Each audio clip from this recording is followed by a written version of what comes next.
तो गीता का फर्स्ट श्लोक है, धर्म क्षेत्रे कुरुक्षेत्रे समवेता युत्सवः मामकः पांडवश्चैव किम कुर्वत संजय।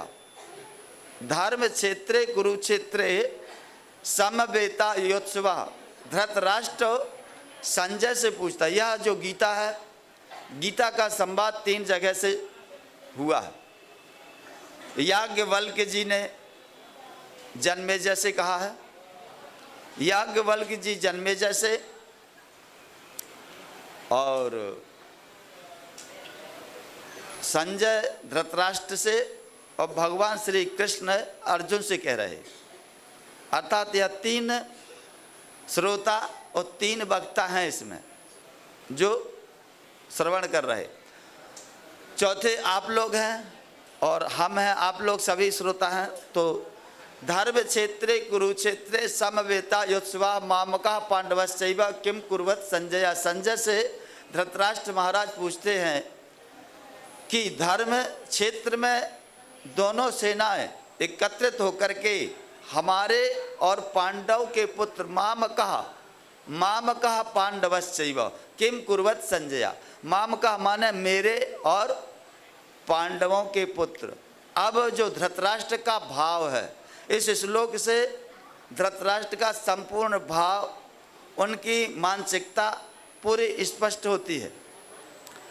धर्म क्षेत्र कहा गया है जहाँ युद्ध हुआ है, धर्म क्षेत्र और कुरुक्षेत्र, यह धर्म युद्ध हुआ है शास्त्रों के अनुसार, इसलिए इसे धर्म क्षेत्र कहा गया। कुरु महाराज ने तपस्या करके इस क्षेत्र में भगवान विष्णु से वरदान मांगा था कि जो इस भूमि में प्राण त्यागे उसकी सद्गति हो, इसलिए इसका नाम कुरुक्षेत्र पड़ा।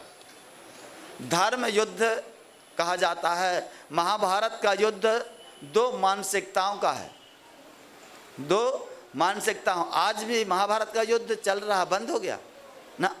बंद नहीं हुआ, अभी भी चल रहा है।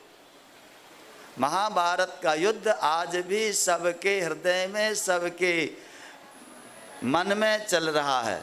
2 भावनाओं का युद्ध है, 2 विचारधाराओं का युद्ध है। इस युद्ध में अब देखिए, इसी श्लोक में, फर्स्ट श्लोक में संपूर्ण जो मानसिकता है प्रकट है। मामकः माने मेरे, मामकः पांडवश्चैव।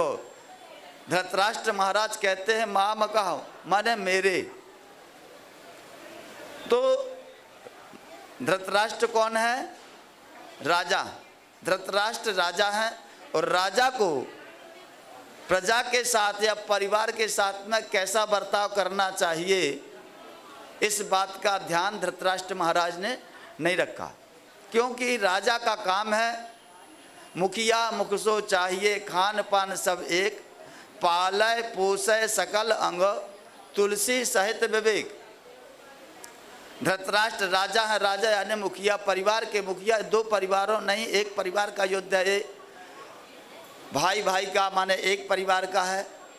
तो धृतराष्ट्र महाराज कहते हैं मामकः और पांडवश्चैव। यहाँ इन्हीं वाक्यों से धृतराष्ट्र महाराज की विषमता, अर्थात उनकी जो मानसिकता है, मानसिकता में अलग अलग विषम भाव उत्पन्न होता है। मामकः माने मेरे, पांडवश्चैव और पांडव के पुत्र, अर्थात उन्होंने अलग अलग नजरिए से दोनों को देखा, अर्थात विषम भाव से देखा।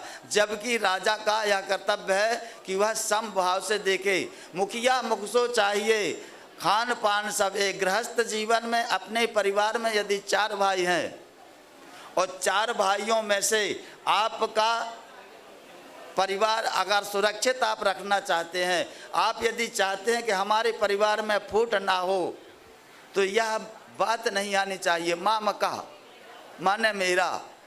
और जहाँ मेरा और तेरा भाव आ जाता है, जहाँ हमारा और तुम्हारा भाव उत्पन्न हो जाता है, वहाँ परिवार नहीं रहता। फिर जिस परिवार में हमारा और तुम्हारा भाव उत्पन्न हो जाता है, वह परिवार टूट जाता है, वह परिवार बिखर जाता है, वह परिवार आगे एक सूत्र में नहीं रह सकता।